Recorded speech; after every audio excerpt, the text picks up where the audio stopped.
Hello, Ryan here, aka Mac, and welcome. There was a recent fan-organised event in Las Vegas where they interviewed Sean Tracey, who is the Managing Director of Technical Operations for Cloud Imperium Games. And there was a lot of very interesting tidbits of information, definitely worth highlighting and expanding on. As always, a huge thank you to all of my patrons and channel members. Thank you all so much for the support, it is truly appreciated. So Sean Tracey sat down to answer some questions about himself, his story to get to where he is today, but more importantly, about Star Citizen and its future.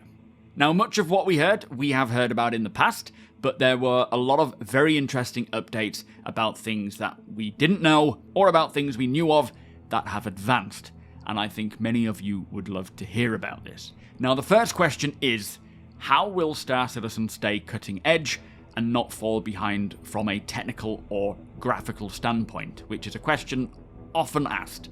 Now, firstly, he explains that Chris Roberts is a big technophile, and he loves games, of course, but also technology that enables game development. Now, he says that Chris is always listening and watching all the new technological advancements in gaming, and will often highlight certain new technologies to other members of the dev team to investigate. Now, Star Citizen has always been a very tech-driven game and pushing the limits of gaming, and that will not change.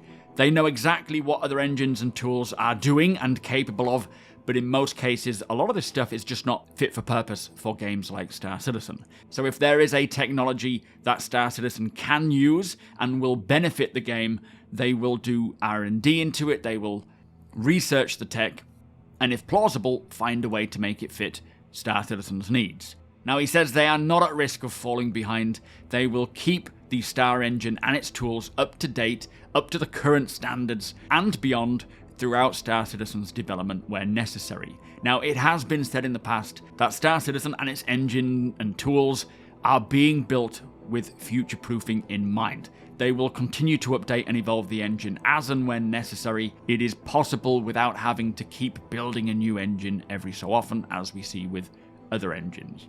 Next question, another very hot topic question, is have you thought about licensing the StarEngine or its tools outside of CIG? Now, firstly, he says their agreement, which I assume is with Amazon Lumberyard, I don't know, is that they won't do so, but also if they were to do this, they would have to then allocate a lot of resources to providing support for those using the StarEngine, which he says will take up a lot of resources away from Squadron and Star Citizen and directly impact its development.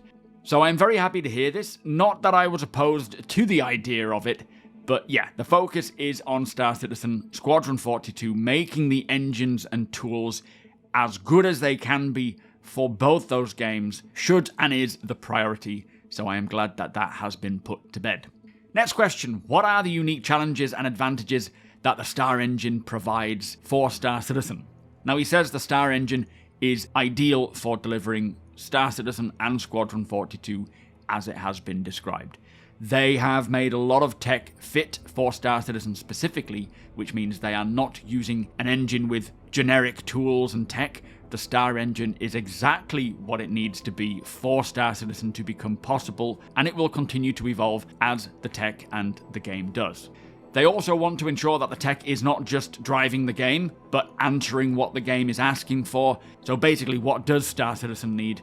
Making sure that the engine can do what it requires. Now, he says there is still a lot more that they want to do with the tools to make the engine even better for Star Citizen, but what they have now is very much capable of building and scaling for Star Citizen to just get better.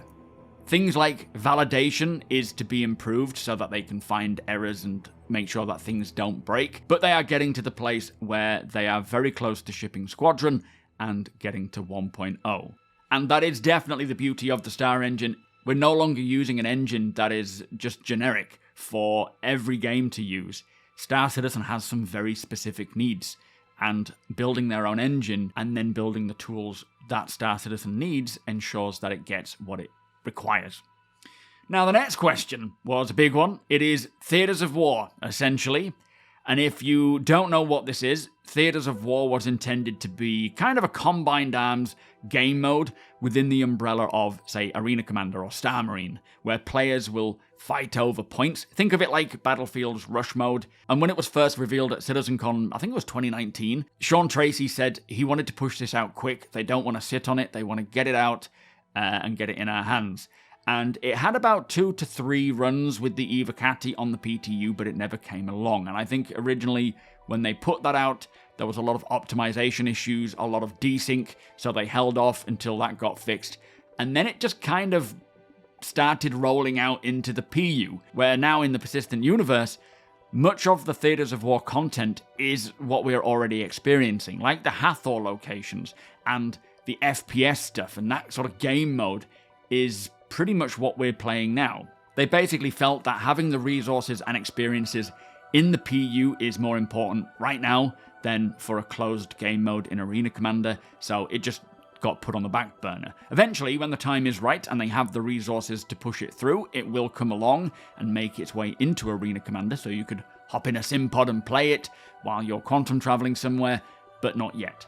Now, for many of you, you'll know that Arena Commander has been a constant back and forth in terms of priority, with Cloud Imperium jumping between wanting to test various aspects of Star Citizen, like flight or FPS, as it provides them with a lot of very controlled data very quickly, versus the sporadic engagements that we have in the Persistent Universe, but then feeling time was better spent actually building out the PU instead of using Arena Commander and spending time on that. Now, this has been ongoing ever since the project began, but for me, as excited as I was for Theatres of War, I am actually happy that the PU is the focus, because what I played in the Evocati tests of Theatres of War, we are absolutely playing that and more in the Persistent Universe already, especially at these places like Hathor. Sure, it's very much less organised and less focused, and the turnaround is a lot slower, but the battles that we have already are far more interesting, impactful, and engaging than what Theatres of War ever offered. So one day, sure, bring it into Arena Commander, but for now I am absolutely fine with them continuing to evolve the PU because we are having a blast. Next question is, what is the long-term plan to merge Spectrum and in-game social tools for the players? Now, Sean does say that he can't tell us the full plan because it's not his purview, and if you want to know more about what Cloud Imperium's plans are for social stuff, the org tools, VoIP and so forth, do check out the most recent CitizenCon panel called, I think it was a social universe. I nearly said unicorn because my daughter was talking about unicorns. This tells you all you need to know about what they are planning, and it is definitely worth watching. But they are planning on having a Spectrum overlay, so that in-game you can control things like VoIP and Spectrum and chat. We already do have somewhat of Spectrum supported in-game. I've not really used it much myself, but of course Spectrum is not that heavily utilized by the orgs at this time anyway. We use Discord right now as it is far better for what we need, but I am definitely very excited for all the social updates, especially VoIP and org stuff. Cannot wait to see that come along, and again, watch that CitizenCon panel. It is definitely worth it. Next question, where do you see the future of gaming tech heading, like in terms of VR and AI? Now, for virtual reality, it is something that they want, but it is not a priority right now. And last we heard, which is essentially the same thing, they will absolutely support VR, at least the view aspect, so being able to look around inside your cockpit. But for the hand controls, they will explore the potential use cases and see what is possible for a game like Star Citizen and whether they want to utilize that, but not anytime soon. Now, when it comes to AI, they can and likely will, or essentially already are, utilizing certain elements of AI, like tool sets and tooling. Having AI query full data files like DataForge and then analyze things, for example, the recoil characteristics on every weapon and set that out to highlight any outliers. So utilizing AI to manage large datasets will be very helpful and powerful and streamline a lot of the processes. Also, they did speak about NPCs having voices that can talk back to us if we speak to them over VoIP. Now, this was mentioned a little while ago by one of the sound teams, saying that they want this very thing, and Sean says he has seen it working.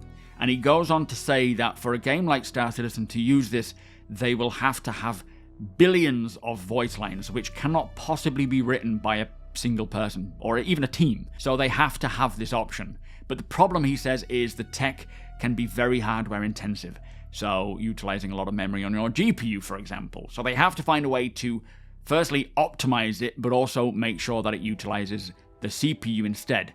Now, he says that there are people within CIG that are absolutely capable of pulling this off, Marco Corbetta being one of them, who is the guy behind one of the guys behind the planets in Star Citizen. And Marco has some very cool ideas and is doing some great stuff with it, he says, but it is very much R&D at the moment, but it's super promising, and in order to scale this properly, or in order to scale Star Citizen properly, they need this. He also says it opens up the possibility for so much more, like something like a MobiGlass assistant. There is so much potential here, it is pretty endless. Now, this I am very excited to see.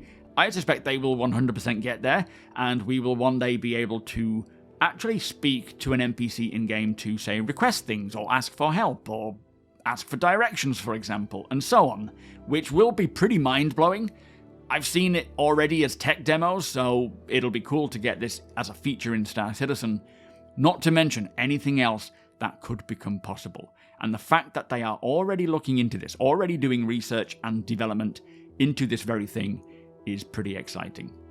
Next question is PlanetTech version 5 and Genesis. How is it going?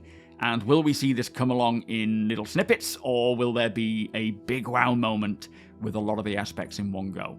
Now, Sean says there will definitely be a seminal moment, as it is going to come along for a single planet initially, so that we can kind of see it in a grand scale, but it is going very well. So no timeline, of course, but as stated, there is a specific planet being worked on with it and for it, which will launch at some point in the future. Now this, I am super glad to hear that they are doing it this way, applying it to an entire planet so that we can experience it, I guess, in its entirety, rather than incrementally. I assume it'll utilize most, if not all, of what we saw in terms of PlanetTech version 5 announcements, like the planet updates, soil types, seasons, new biomes, and everything else. The big question is, aside from when, is this using an already existing planet in the PU, or will it be on a new planet for, say, the Nyx system, or Terra? We will see. And then the final question is, what tech do we need for being able to open doors on our ships, like hangar doors, as we approach, so that we can land inside our ships without having to constantly EVA? Now, they say that they can do that now. They could maybe hook it up into maybe a MobiGlass button where you can lock, unlock, open, or close the doors. Hopefully we can just have it as a keybind so that you don't have to even go into your MobiGlass. It is more of a resource availability limitation than a technical limitation. And hopefully, seeing the response from the crowd in regards to this one, as it is a very much highly requested feature, they will bring this important quality of life update into the game even quicker. But there you go, that was the interview and Q&A with Sean Tracey. Some great updates on tech that is in the works, a lot of insight into what to expect, and some other updates on things that we already knew about, but it is good to get reminded, or for those new, hear about it for the first time. Big thank you to Quantum Vegas for putting that video out there so that we could all see it. And for those interested, if you would like to convert your phone or tablet into your ship's dashboard, be sure to check out GameGlass. I can get you 15% off a lifetime pass or 10% off an annual or monthly pass. It is free to use. You don't have to pay. You get up to 3 shards. Highly recommend it, especially this Aegis shard, or even the Drake one if you want to pay for it. And any purchase made does directly support my channel, so a big thank you in advance if you do so. If you enjoy my videos, please do consider subscribing and helping the channel to grow. Come and hang out over at twitch.tv/SuperMacBrother, or here on YouTube. I stream to both. We have a big mining event going on today if I get this out on Friday. Hit the thumbs up if you don't mind. It does the channel a big favor, and tick that notification bell if you'd like to be notified when my videos go live. Again, a huge thank you to my patrons and channel members. Thank you for watching, and I'll see you in the next one.